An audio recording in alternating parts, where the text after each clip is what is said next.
이사야서 60장 1절부터 3절에 있는 말씀입니다. 이사야서 60장 1절부터 3절에 있는 말씀입니다. 우리 다 같이 일어나셔서 우리 하나님의 말씀을 받들어서 읽도록 하겠습니다. 1절부터 3절까지 우리 한 목소리로 같이 읽도록 하겠습니다.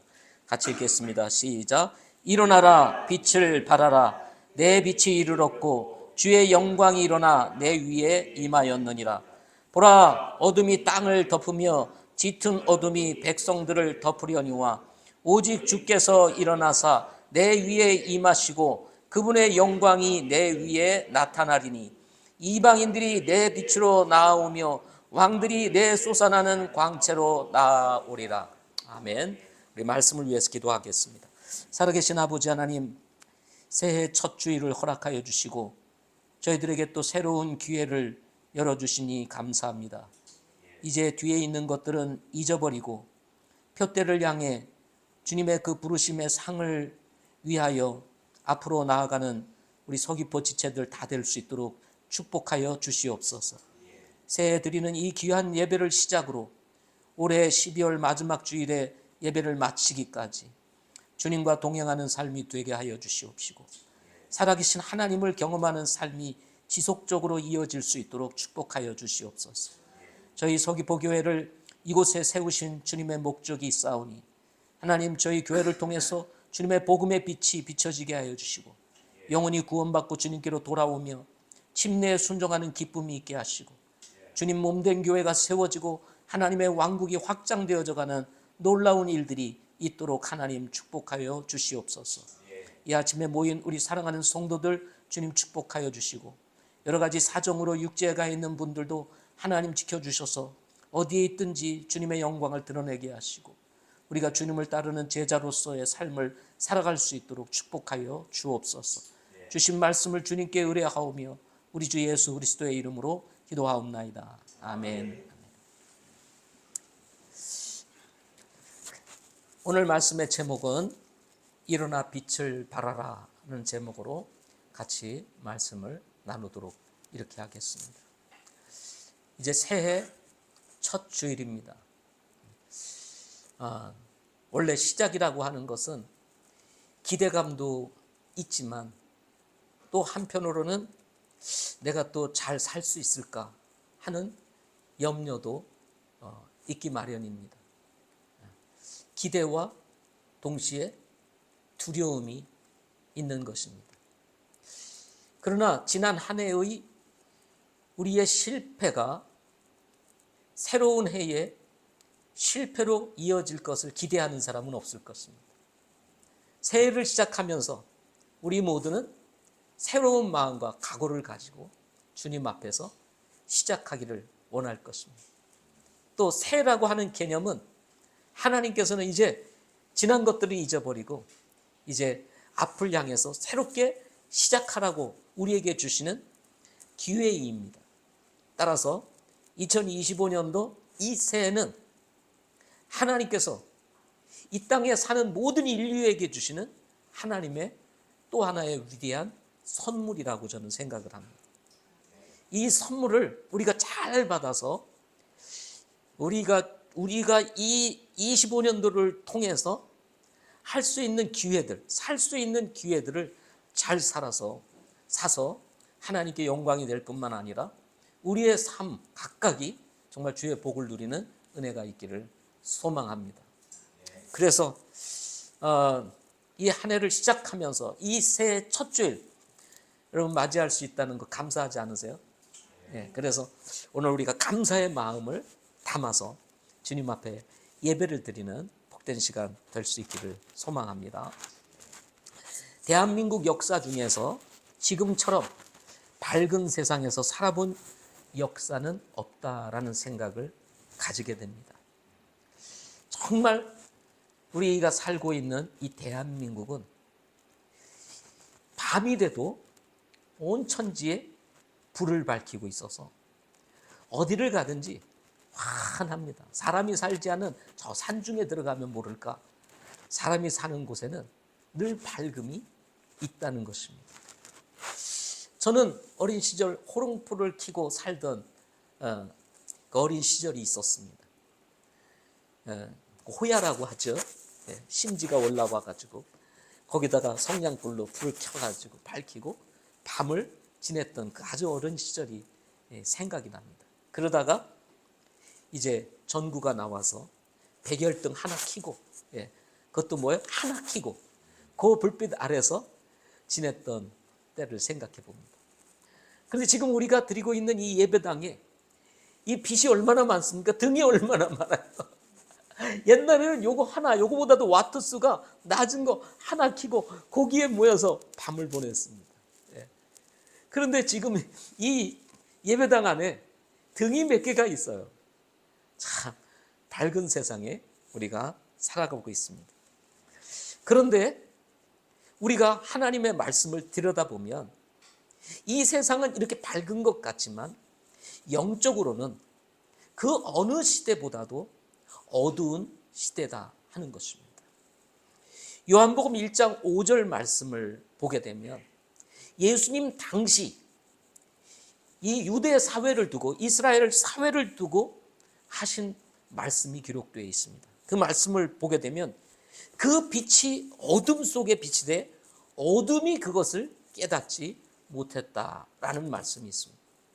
예수님 당시 시대도 우리 주님께서 바라볼 때 그야말로 어두움이 가득했던 그런 시대였음을 말씀해 주고 있습니다. 빛이 비치고 있음에도 불구하고 그 빛을 깨닫지 못할 정도로 영적으로 어두운 시대였다 하는 것입니다.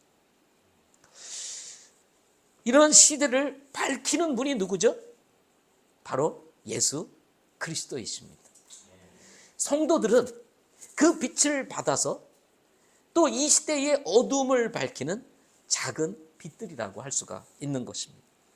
마태복음 5장 14절 말씀에 보면 너희는 세상의 빛이니 산 위에 세운 도시가 숨겨지지 못하리라. 이와 같이 너희 빛을 사람들 앞에 비추어 그들이 너희의 선한 행위를 보고 하늘에 계신 너희 아버지께 영광을 돌리게 하라 하신 말씀이 있습니다. 그래서 마태가 우리에게 전하는 메시지, 그게 무엇입니까? 예수님을 믿고 구원받은 성도들이 이 세상의 빛이라는 것입니다. 죄는 세상을 어둡게 만들고 예수님은 인류를 죄에서 구원하시기 위해 십자가에 돌아가심으로 자신을 태워 불을 밝히는 촛불과 같이 어둠을 밝히는 빛이 되셨습니다. 그 예수님을 믿고 구원받아 제사함을 얻은 성도들은 예수님의 빛을 받아 세상 구석구석 어둠을 밝히는 작은 빛이 되었다는 것입니다. 그래서 예수님을 믿는 사람들은 이 세상에서 잘 살아야 합니다. 여러분 동의하세요? 잘 살아야 합니다. 잘못 사니까 세상이 점점 어두워지는 것입니다. 우리가 정말 이 세상의 빛으로 잘 살게 되면 이 빛은 우리 사회의 구석구석 어둠을 밝히는 빛이 된다는 것입니다. 그런데 우리가 잘못 살면 이 빛을 잃어버림으로 인해서 그 어둠을 밝힐 수 없게 된다는 것입니다. 성경의 역사를 한번 보시기를 바랍니다.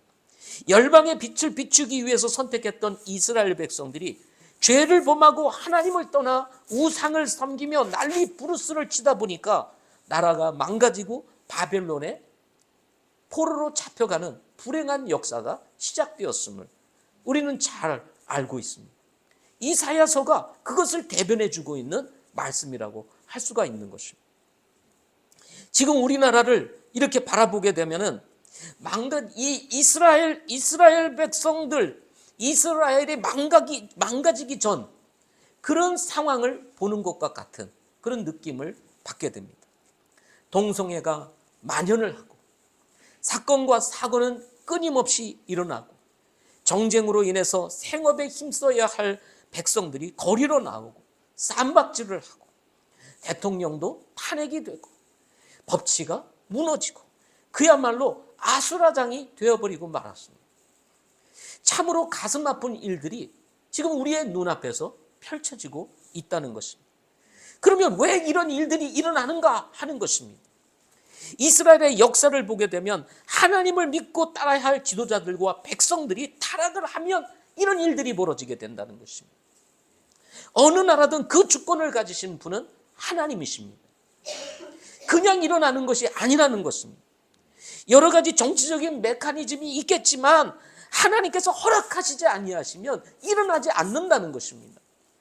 그러므로 그리스도인들이 어느 때보다도 깨어 있어야 한다는 것입니다.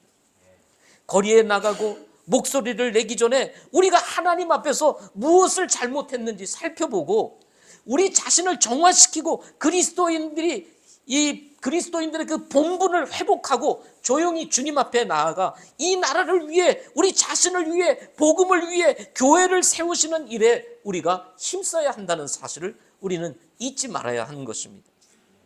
저는 금요일 큐티를 통해서 이렇게 말씀을 보면서 배운 것이 하나 있습니다. 그것이 뭐냐면 다윗이 이스라엘의 왕이 된 후에 하나님께서 다윗을 통해서 크게 번성하게 하셨다는 말씀을 기록하고 있습니다.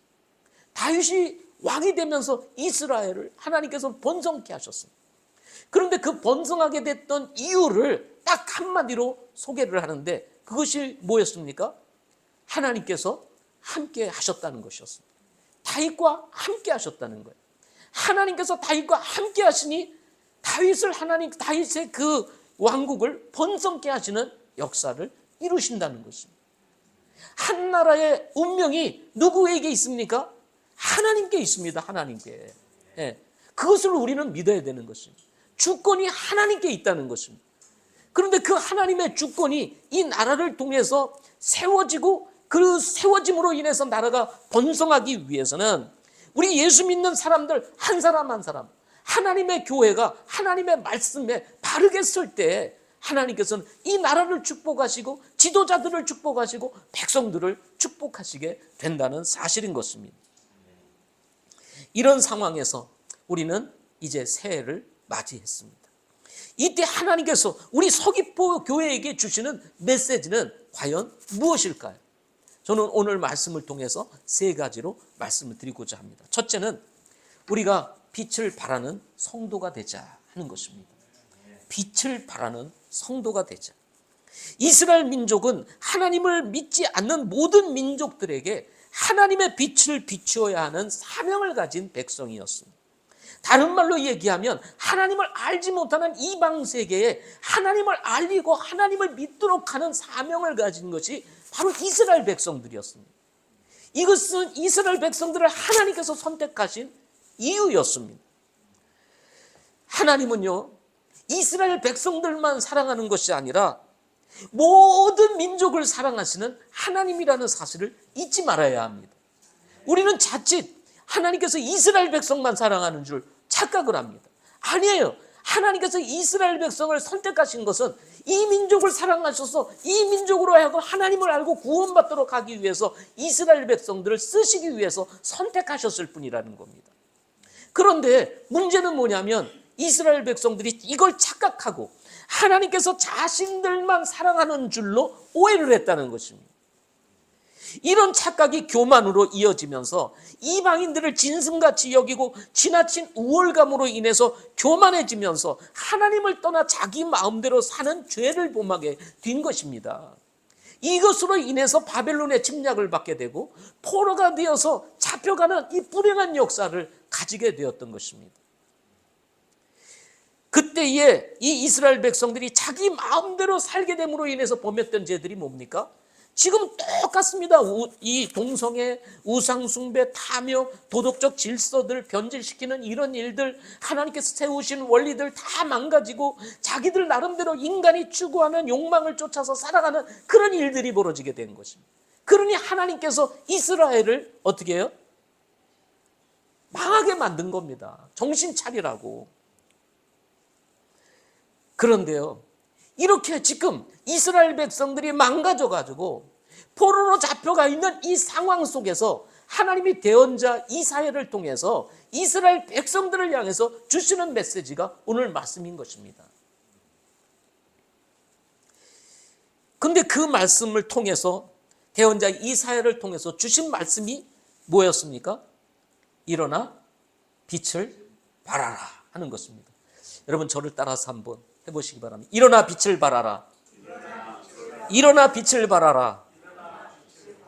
쉽게 말하면 하나님께서 이스라엘 백성을 선택하여 하나님의 백성으로 삼으신 그 본연의 신분으로 돌아가라는 것입니다. 지금 이스라엘 백성들이 빛을 발해야 되는데 빛을 발하지 못하고 그 빛이 다 꺼져버리고 말았습니다. 그러니 하나님께서 선택하신 백성으로서의 역할을 전혀 하지 못하는 것입니다. 이렇게 완전히 망가진 이스라엘 백성들을 향해서 하나님께서 다시 말씀하시기를 이제 일어나라는 것입니다. 그리고 빛을 발하라고 말씀하고 있는 것입니다. 이스라엘은 바벨론의 포로로 잡혀갈 백성도 아니고 나라 잃고 불행하게 살아야 될 백성도 아니었습니다. 그럼에도 불구하고 왜 이 모양, 이 처지, 그 다음에 이 꼴이 되었습니까? 그것은 하나님께서 이스라엘 백성들을 선택하신 이유를 망각하고 그 자리를 떠났기 때문이었다는 거예요. 예. 이스라엘 백성으로서의 신분을 떠나버렸어요. 그래서 하나님께서 그 가지고 있는 축복들을 다 뺏어가 버리고 만 것입니다. 여러분 마찬가지입니다. 우리가 예수님을 믿고 구원을 받고 우리가 정말 하나님을 믿는 사람으로 이 세상에 빛이 되어서 살아가야 되는데 우리가 그 역할을 하지 못하고 살아가게 되면요, 하나님께서 우리에게 주실 수 있는 축복들, 우리에게 허락하셨던 것들 다 우리에게서 떠나가게 되는 겁니다. 사는 것이 힘들어지게 되는 거예요. 인생이 힘들어지게 되는 것입니다. 따라서 하나님께서 이스라엘 백성들을 향해서 일어나라! 일어나라! 예, 주저앉아 있지 말아라. 누워있지 말아라. 예?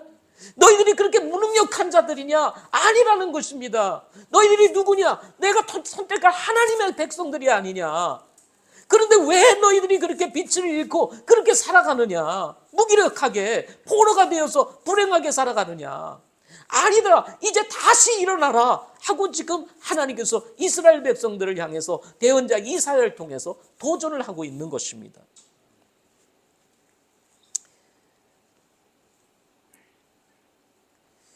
다시 말해서 이스라엘 백성들로 하여금 그 원래의 자리, 그 원래의 자리로 돌아가라고 주님이 말씀하고 있는 것입니다. 그 자리는 세상에 하나님을 전하고 믿게 하여 이방인들을 구원하는 일이었습니다. 여러분, 교회가 어떤 곳입니까? 교회가 존재하는 목적은요, 구제도 아니고 사회구현도 아니고 학교도 아니고 병원을 세우는 것도 아닙니다. 사람들의 병을 치유하는 것도 아닙니다. 교회가 존재하는 본질적인 이유는 영혼을 구령하고 양육하고 다시 영혼을 구령하고 양육하고 다시 구령하고 양육해서 힘이 생기면 주님의 몸된 교회를 개척하고 또 선교사를 파송해서 다른 민족을 구령하고 또 양육하고 다시 구령하고 양육해서 교회를 세우는 것이 바로 교회를 세우신 목적이라는 것입니다. 교회가 이 목적을 잃어버리면 안 되는 것입니다. 이를 위해서 필요하면 때로는 학교도 세울 수도 있고 병원도 세울 수도 있고 때로는 정말 연약한 분들을 위해서 요양원도 세울 수 있고 복지관도 세울 수 있지만 그건 2차적인 것입니다. 교회의 가장 본질적인 것은 복음을 전해서 영혼을 구령하는 것입니다. 하나님의 나라를 확장시키고 이 마지막 시대에 예수님이 이 땅에 오신 이유와 목적이 무엇인지를 정확하게 알리고 예수 그리스도의 그 보혈의 능력으로 영혼들이 예수를 믿고 구원받게 하는 것, 이것이 바로 하나님께서 이 땅에 교회를 세우신 가장 본질적인 이유라는 사실인 것입니다. 만약에 교회가 이 본질적인 이유, 이 목적을 잃어버리게 되면 결국은 어떻게 됩니까? 교회가 망가지게 되고 의미가 없는 교회가 돼버리고 그야말로 여기 사람들이 모여서 교제나 하고 친목이나 나누고 그리고 그야말로 세상을 즐기고 누리는 그런 교회가 될 수밖에 없다는 사실을 알아야 되는 것입니다. 따라서 우리는 2025년도를 시작하면서 하나님께서 우리에게 주신 이 새로운 기회, 하나님께서 우리에게 주신 또 이 새로운 선물, 이것을 결코 헛되게 여기지 말고 가벼이 여기지 말고 하나님께서 우리 서귀포 교회를 세우신 그 가장 본질적인 이유를 우리의 마음에 새기고 이 마지막 시대에 어두움에 잡혀있는 죄의 어두움에 갇혀있는 영혼들을 죄에서 구원하면서 정말 이 세상의 유일한 빛이 바로 예수 그리스도라는 사실을 알리고 그들을 구원하는 일들을 우리가 해야 한다는 사실인 것입니다. 이것이 바로 교회다운 모습입니다. 교회다운 모습. 예수님을 믿고 한 사람이 구원을 받고 변화되면 세상이 변화되는 것과 같기 때문에 그렇습니다. 그래서 우리가 이런 말이 있습니다. 원맨 비전은 월드 비전이다. 다시 뭐예요? 원맨 비전은 월드 비전이다. 한 사람에 대한 비전은 바로 세계 비전이라는 것입니다. 한 사람이 변화가 되면 세상이 변한다는 것입니다. 예. 뭐든지 시작은 한 사람으로부터 시작되는 것입니다. 예. 그 한 사람을 찾아서 우리가 복음을 전하고 그 한 사람이 예수 믿고 구원받고 변화가 된다면 바로 그 사람을 통해 또 새로운 사람이 예수님 믿고 구원받게 되면서 이 세상이 변하게 되는 역사가 일어나게 된다는 것입니다. 따라서 여러분들 기억하십시오. 원맨 비전은 무슨 비전이요? 월드 비전이다. 한 사람에 대한 비전은 세계 비전이다.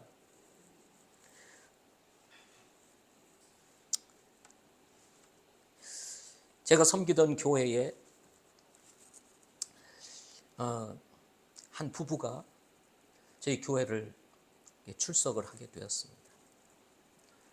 근데 남편이 사업을 하는데 아주 술을 좋아하는 거예요.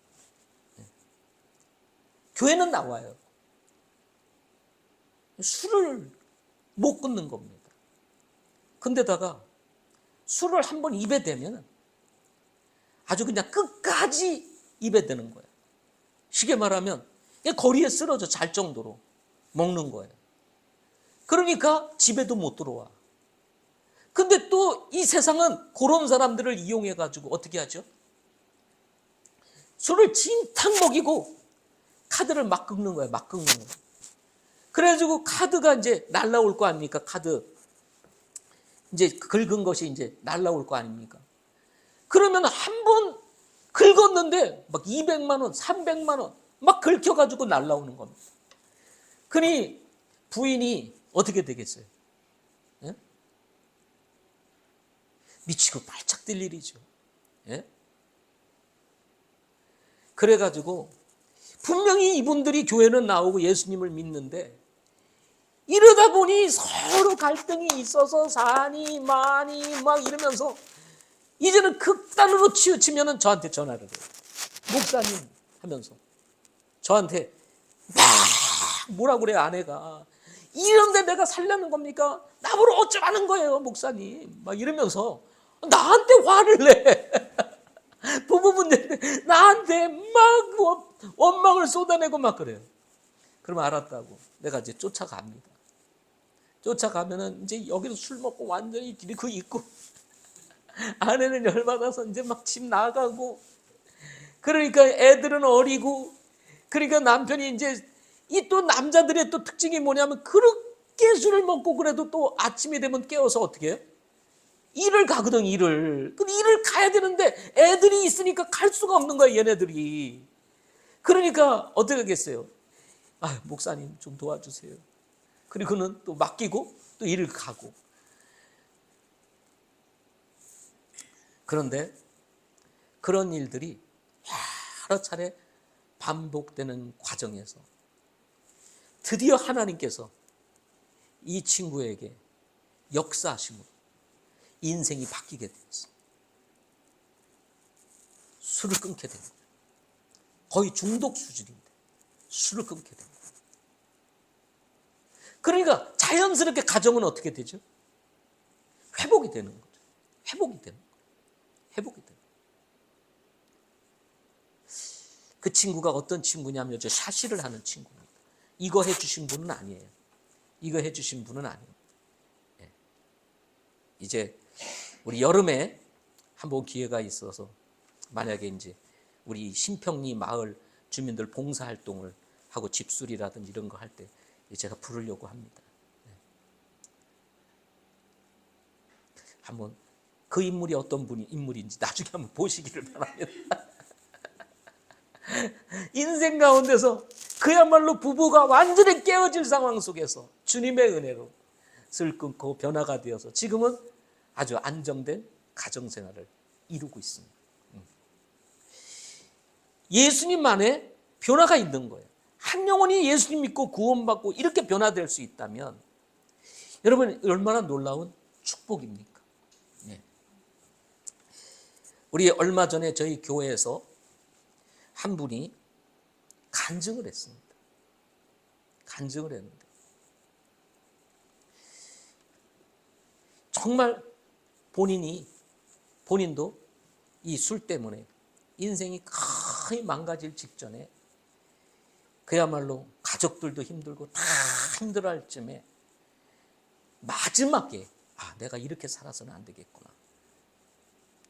가족들은 다 교회를 나가고 예수님을 믿으라고 얘기를 하고 내가 이러다가 진짜 죽겠구나. 이렇게 생각을 해가지고 교회를 가시게 되었어요.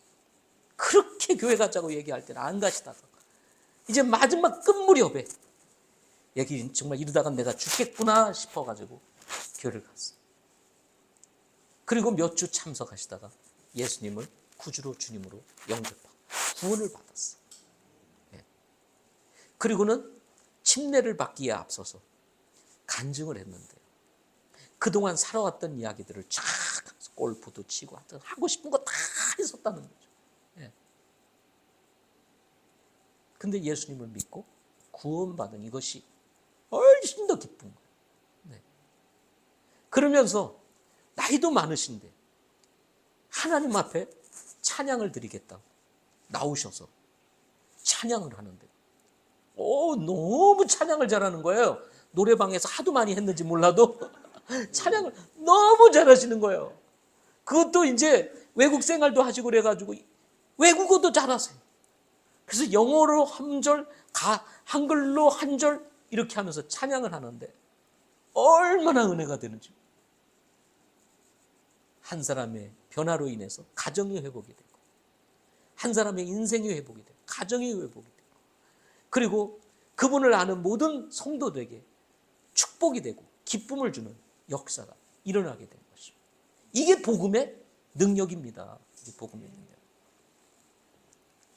문제는 교회가 교회로서의 역할을 못하기 때문에 그 가치를 잃어버리고 사실은 사람들이 등을 돌리게 되는 것입니다. 저는 오늘 말씀을 보면서 이제 쭉 말씀을 읽다가 보면요. 어떤 것이 있냐면요. 하나님께서는 복을 주고 싶으셔가지고 안달이 나신 분이시구나 하는 생각을 가지고 아주 복을 주고 싶으셔가지고 안달이 나신 분. 이스라엘 백성들은 그냥 자기가 지금 어떤 짓을 하고 있는지도 모르고 자기 형편이 어떤지도 모르고 그러고 있는 이스라엘 백성들을 향해서 대언자 이사야를 통해서 일어나 빛을 발하라 하시면서 말씀하시기를 빛을 발하게 되면 내가 어떻게 해줄게 하고 나오는데요. 그 내용들을 보게 되면 진짜 놀라운 일들입니다. 그야말로 하나님께서 어떻게 하면 복을 줄까? 그 복은요 이만큼이라면 그 조건은 요만한 거예요. 이방인들이 이스라엘 향해서 나오고 이 말이 무슨 말이에요? 이스라엘 통해서 이방인들이 하나님을 알게 되고 구원받게 된다는 얘기입니다. 아들이 돌아오고 딸을 곁에서 양육받으며 가정이 회복된다는 것입니다. 포로로 잡혀갔던 자식들이 돌아오고 가정이 회복되는 역사가 일어나 바다의 풍요함이 이스라엘에 오고 그야말로 풍요로운 삶이 이루어지게 돼. 이방인 군대가 내게로 오고 수많은 낙타, 단목 낙타들이 너를 덮으며 금과 향을 가져다가 하나님께 찬양을 전하고 양떼들이 내게 모이게 하고 등등 하나님께서 이스라엘 백성들에게 축복하실 내용들을 줄줄이 기록하고 있는데요. 하나님이 이렇게 좋으신 분이시구나. 이 부모는요 자식에게 다 주고 싶잖아요. 그런데요 솔직하게 저도 부모지만 주는 주는데요 다 주고 싶지는 않아요. 그래요 안 그래요? 주기는 주는데 이뻐서 주기는 주는데 다 주고 싶지는 않아. 그래도 나도 있어야지. 이게 있어요. 그래서 어느 선을 정합니다. 그런데 하나님은요 그게 아니에요. 아무리 자식을 사랑하는 부모라 할지라도 자기 거를 챙기는 것이 있어요. 그런데 하나님은 그것이 아니라 자신의 사랑하는 아들 예수 그리스도를 이 세상에 보내주셔서 우리를 위해서 죽기까지 희생시키신 분이 누구십니까? 바로 우리를 사랑하시는 하나님이시라는 것입니다. 이렇게 해서 우리로 하여금 빛을 비치게 하시고 싶었던 것입니다. 저는 이 이사야서 60장 1절부터 3절에 있는 말씀과 이어지는 말씀들을 쭉 보면서 생각나는 말씀이 있었어요. 그게 뭐냐면 시편 110편 3절 말씀. 미안하지만 에어컨을 조금만 온풍기를 약하게 틀어주시오. 너무 이쪽으로.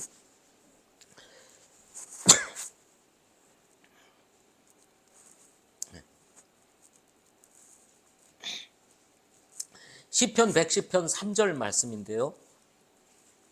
주의 권능의 날에 주의 백성이 아침의 태에서 나와 거룩함의 아름다움들 속에서 자원하리니 주께는 주의 젊음의 이슬이 있나이다 하는 말씀입니다. 주의 권능의 날에 주의 백성이 아침의 태에서 나와 거룩함의 아름다움들 속에서 자원하리니 주께는 주의 젊음의 이슬이 있다. 젊음의 이슬. 아침에 그 이슬에 그 비치는 빛을 보게 되면 영롱하지 않습니까? 괜찮습니다. 그 이슬에서 빛나는 그 영롱한 빛을 볼 때 얼마나 아름다워요. 그죠? 하나님께서 권능으로 덧입히심으로 말미암아 아침의 이슬같이 빛나게 하시겠다, 이런 말씀을 하시고 계시는 것입니다. 저는 이 말씀이 언어만 다르게 표현되었지 지금 이사야서 60장 1절과 3절에 있는 말씀과 같은 얘기다. 쉽게 말하면 젊은이들이 하나님 앞에 헌신하고 자원함으로 헌신하게 되면 하나님께서 그들을 권능에 입히셔가지고 빛을 발하게 하시는 역사를 이루게 하시겠다는 겁니다.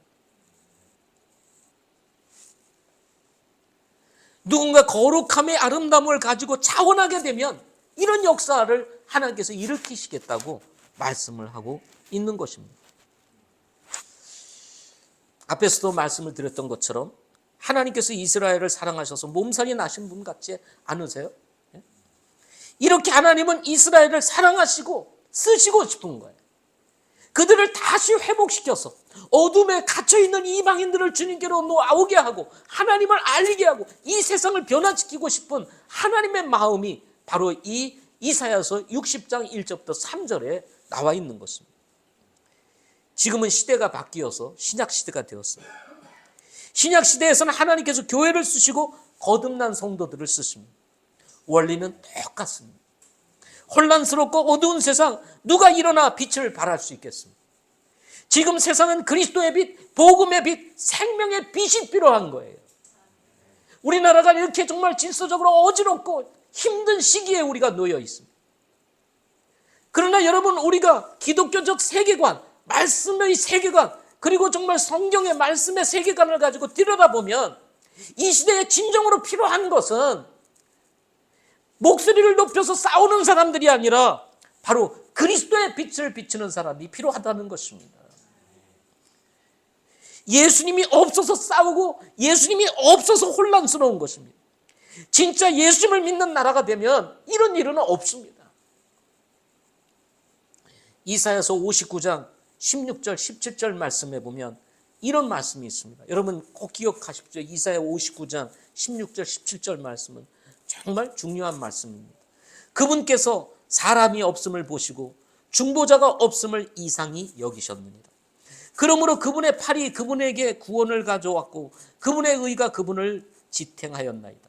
그분께서 의를 흉패로 입히시고 구원의 투구를 자기 머리에 쓰셨으며 또 그분께서 복수의 의복을 입히시고 열심을 겉옷으로 입으셨도다 하는 말씀. 중보자가 없음을 이상히 여기셨다는 말이 나옵니다.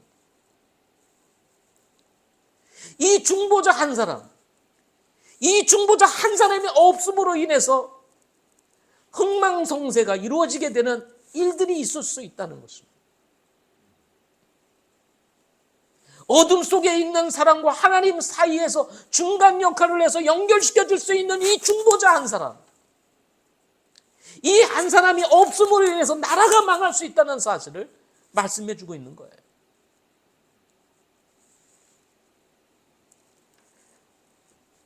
하나님의 팔이 구원을 가져오고 그분의 의가 그분을 지탱하였나이다 하면서 하나님의 도우심과 하나님의 은혜가 없이는 여러분 안 되는 겁니다. 예? 강하고 약해지는 것이 사람에게 있는 게 아니에요. 하나님의 손에 있는 것입니다. 이 나라가 세워지고 안 세워지는 것은 사람들에게 있는 것이 아닙니다. 하나님께 있는 거예요. 예. 이것을 모르고 사람들이 정말 말씀을 선포하고 복음을 전해서 영혼을 구령해야 되는데 이 강단에서 엉뚱한 얘기들을 하고 그러니 어떻게 되겠습니까?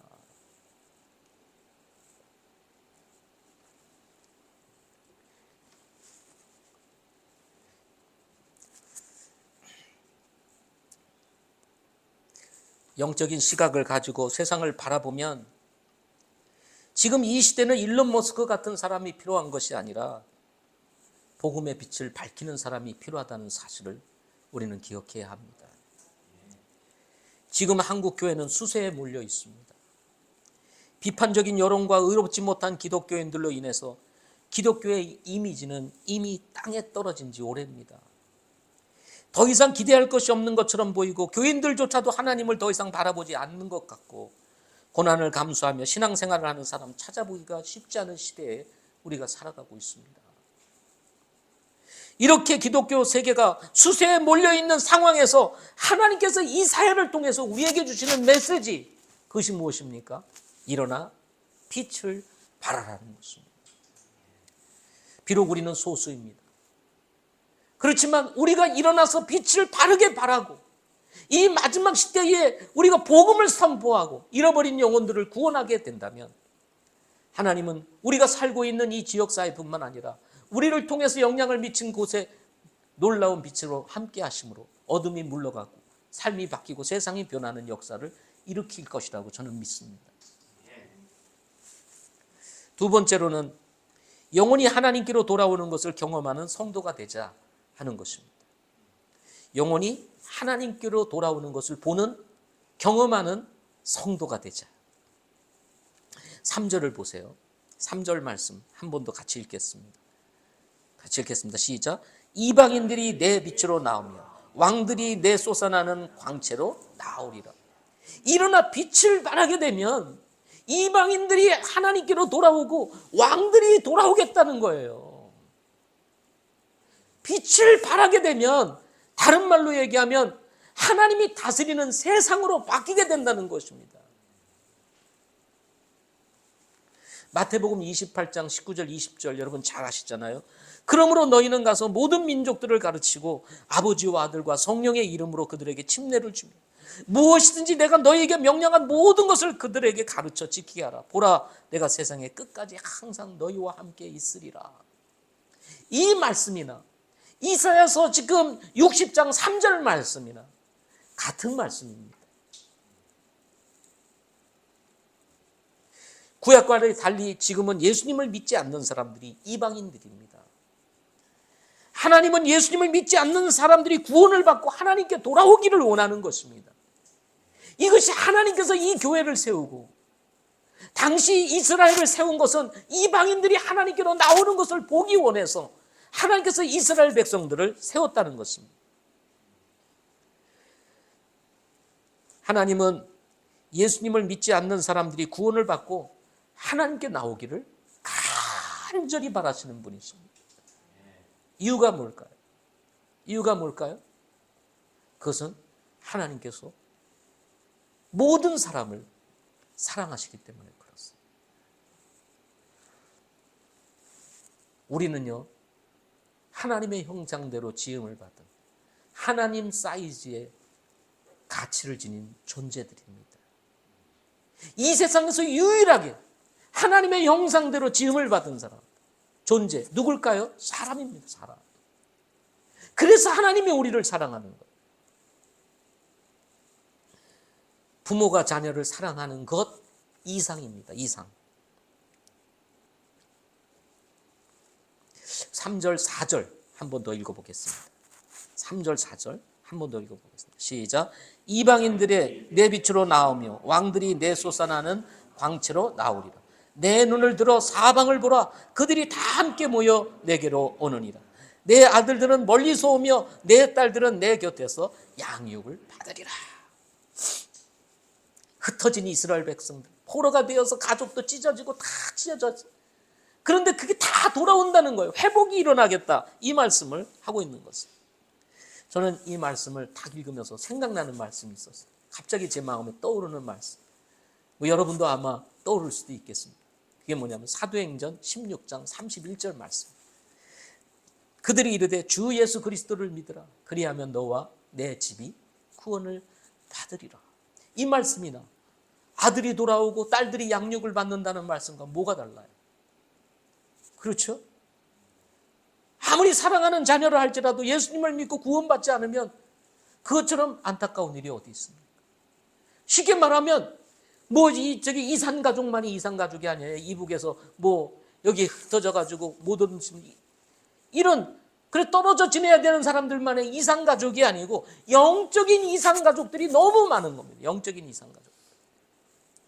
그래서 이미 예수 믿고 구원받은 사람들에게는 간절한 소망이 있습니다. 그것은 뭐냐면 가족이 구원받는 거예요.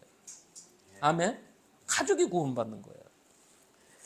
지금 이선임 자매님이 오늘 어머님을 모시고 불광동 성서 침례교회에 가서 지금 우리와 동일하게 지금 예배를 드리고 있습니다. 그 멀리 불광동까지 가셔서 어머니를 모시고 불광동 성서 침례에 가신 이유가 뭘까요? 딸로서 어머니를 향해서 가지고 있는 한 가지 소원, 그것이 무엇이겠습니까? 86살이나 되셔서 어찌 보면 이제 이 땅에서 살 수 있는 시간이 많지 아니한 어머니를 바라보면서 딸이 가지고 있는, 예수님을 믿고 구원받은 딸이 가지고 있는 마지막 소원이 있다면 그것은 어머니의 구원입니다. 어머니의 구원.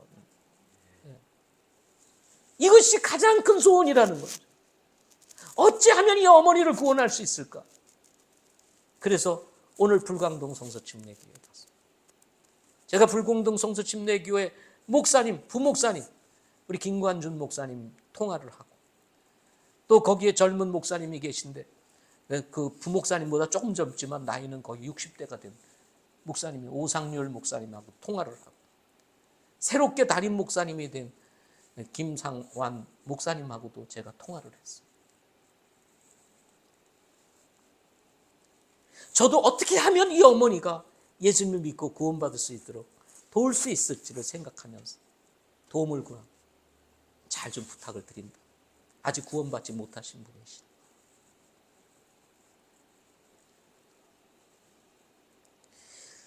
어머니가 구원을 받지 않은 것도 참 이 자녀된 입장에서의 간절한 소원이겠지만, 부모로서 자녀들이 구원을 못 받았다면 이 또한 가슴 아픈 일이 아닐 수가 없어요.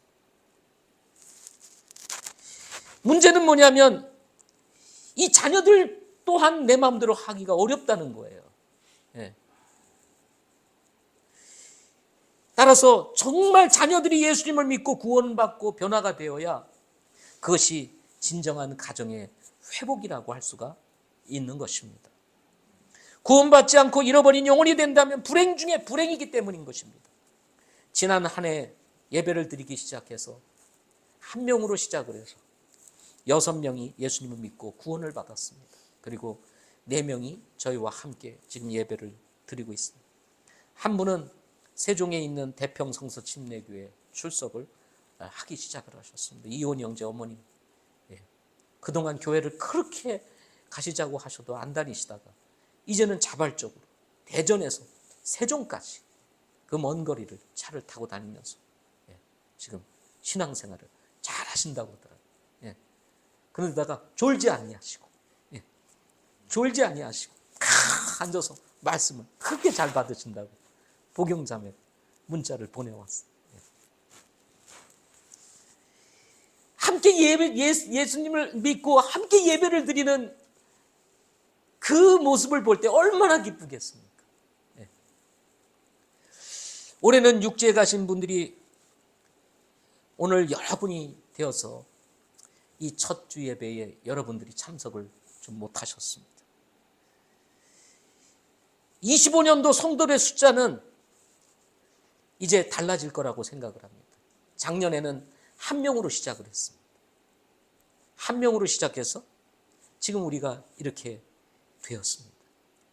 25년도는 지금 우리가 이렇게 모이는 숫자로 한 해를 또 시작합니다. 그럼 우리의 숫자에 비례해서 하나님께서 영혼을 보내주시지 않으시겠습니까? 한 명을 이렇게 열댓 명으로 하나님께서 일으키셨다면 이제 10명이 넘는 성도들을 통해서 비례해서 또 올해 새로운 영혼들을 보내주시지 않으시겠어요? 예? 이렇게 되면은 하나님께서 모든 것을 풍성하게 하실 것이라는 생각을 가집니다. 우리가 빛을 발하고 복음을 전하면 하나님께서 복 주시고 싶어서 안달이 나신 분이 우리에게 은혜를 베풀어 주셔서 가정을 회복시키시고 교제를 풍성하게 하시고 먹을 것을 풍성하게 하시고 넘치게 하실 하나님을 우리가 기대하게 되는 거예요.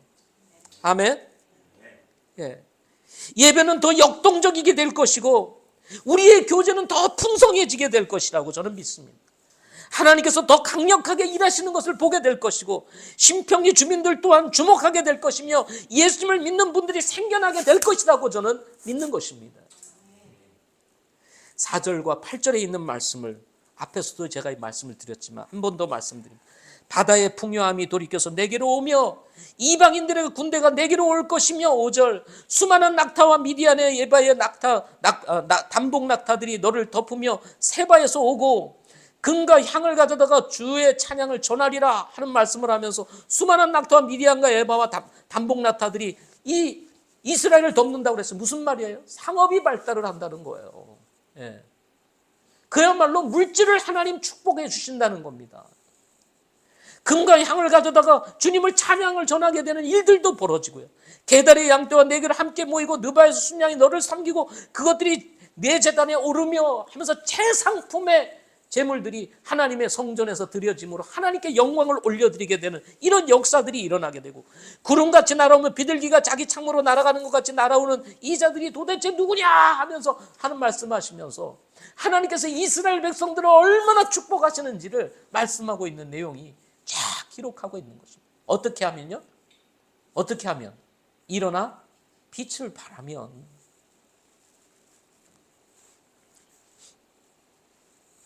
저는 16절 말씀이 정말 이 말씀을 읽으면서 축복이 되었습니다. 우리 16절 한번 같이 읽어보겠습니다. 자, 같이 읽겠습니다. 시작. 내가 또한 이방인들의 젖을 빨며 왕들의 젖가슴을 빨고 또 나 주가 내 구원자여 내 구속자여 야곱의 능하신 이인 줄 알리라. 이 어머니의 젖, 이것은 최고의 양식 아닙니까? 사랑이 담겨져 있는 아이에게 있어서는 최고의 것. 그것을 하나님께서 이스라엘 백성들에게 주시는 이방인들을 통해서 하나님이 그렇게 이스라엘 백성들을 축복하시겠다는 거예요. 그러면서 뭐라고 말씀하십니까? 저는 이 말씀이 도전이 돼요. 나 주가 내 구원자요 내 구속자요 야곱의 능하신 이인 줄 알리라. 이렇게 하시는 분이 누구라는 거예요? 하나님이시라는 사실을 너희들이 알게 될 것이다. 나는 너희의 하나님이야, 너희의 구속자야, 그리고 너희의 구원자야 하고 지금 하나님께서 이스라엘 백성들에게 말씀하시는 것입니다. 근데 이 하나님을 잃어버리고 사는 이스라엘 백성들, 바벨론의 포로로 잡혀가가지고 불행하게 살아가고 있는 절망적인 이스라엘 백성들, 이게 얼마나 대조적입니까? 그런데 하나님께서 다시 이렇게 하시겠다는 거예요. 그리고 내가 너희의 하나님이신 것을 내가 반드시 알게 하리라 하고 지금 하나님께서 말씀하시는 거예요. 저는 2025년도를 시작하면서 이 위대하신 하나님을 우리가 깨닫고 경험하는 한 해가 될 수 있기를 바랍니다.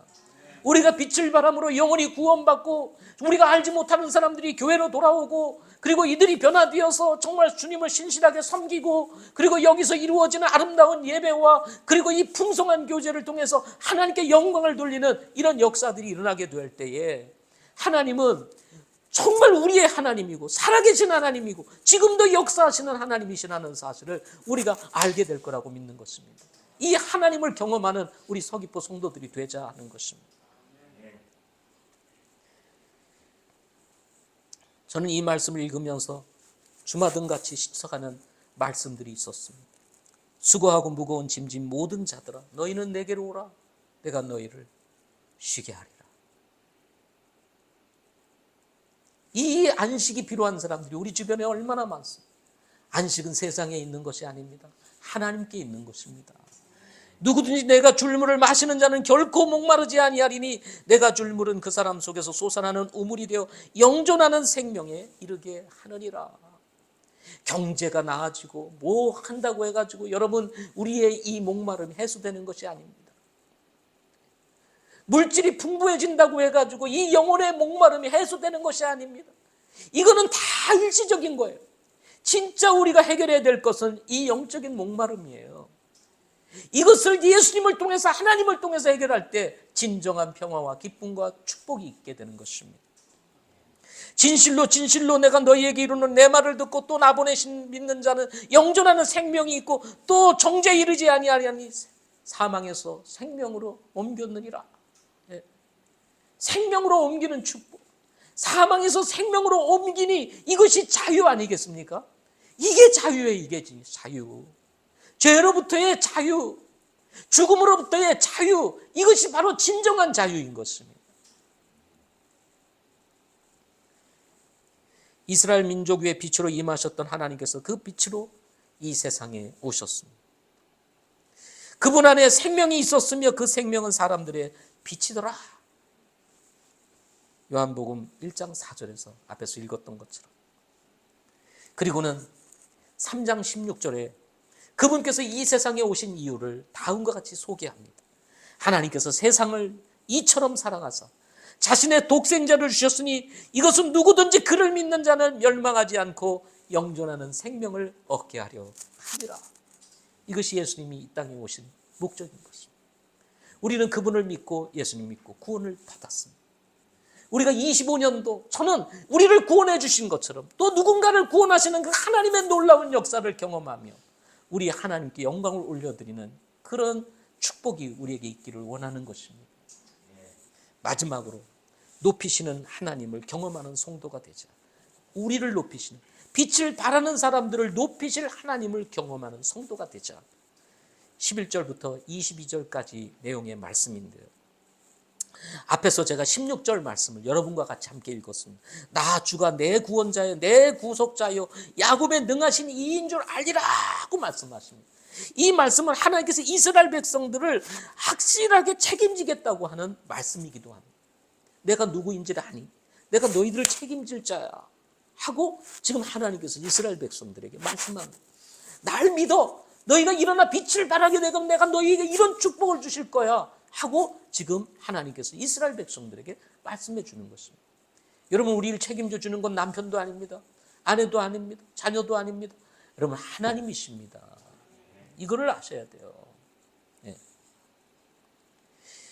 이전에 쭉 말씀들을 보면 이방인들 왕들을 오게 해서 이스라엘을 섬기게 할 것이고 섬기지 않는 민족과 왕들은 망하게 되고 이스라엘을 괴롭게 하는 자들을 데려와 고개를 숙이게 하고 멸시한 자들은 내 발바닥 앞에 엎드리게 하겠다. 14절, 13절, 11절, 11절 계속 나옵니다. 하나님이 일어나 빛을 발하게 되면은 하나님께서 이방인들에게 고개를 숙이게 하고 너를 괴롭힌 자들이 와가지고 네 발바닥에 머리를 조아리게 만들겠다. 다른 말로 얘기해서 하나님께서 이스라엘 백성들을 높이겠다는 겁니다. 근데 지금 이스라엘 상황은 어떻게 됐습니까? 오히려 이방인들에게 고개를 숙이고 이방인으로 완전히 노예가 되어서 포로가 돼가지고 살아가고 있는 그런 참 비참한 현실인 것입니다. 그런데 하나님께서 다시 회복시켜 주시고 오히려 거꾸로 그들이 와서 너희들에게 머리를 조아리고 네 발바닥에 머리를 숙이겠다 이렇게 지금 말씀하고 있는 것입니다. 전에는 버림을 받았지만 이제는 영원히 뛰어난 자가 되게 하여 많은 세대들 기쁨이 되게 하시겠다 하고 15절에 선포를 하십니다. 여러분, 그리고 17절 18절을 우리가 함께 읽어보도록 하겠습니다. 17절 18절 60장 17절 18절 같이 읽겠습니다. 시작. 내가 노 대신 금을 가져오며 쇠 대신 은을 가져오고 나무 대신 노스를 가져오며 돌 대신 쇠를 가져오고 또 내 직무 수행자들은 화평이 되게 하며 내 감족자들은 의가 되게 하리니 다시는 폭력이 내 땅에서 들리지 아니하고 황폐함이나 파멸이 내 경계 안에 없으리라. 내가 내 성벽을 구원이라 부르고 내 성문을 찬양 부르리라. 지금 우리 주변에 얼마나 폭력이 지금 자행되고 있습니다. 그런데 이스라엘 백성들이 본연의 신분으로 돌아가서 하나님을 알리고 이방인들에게 복음을 전해서 그들이 예수님을 믿고 구원받고 변화되는 역사가 일어나니까 어떻게 돼요? 하나님께서 폭력이 사라지게 만들고 화평이 있게 하고 라고 말씀하고 있는 것을 보게 됩니다.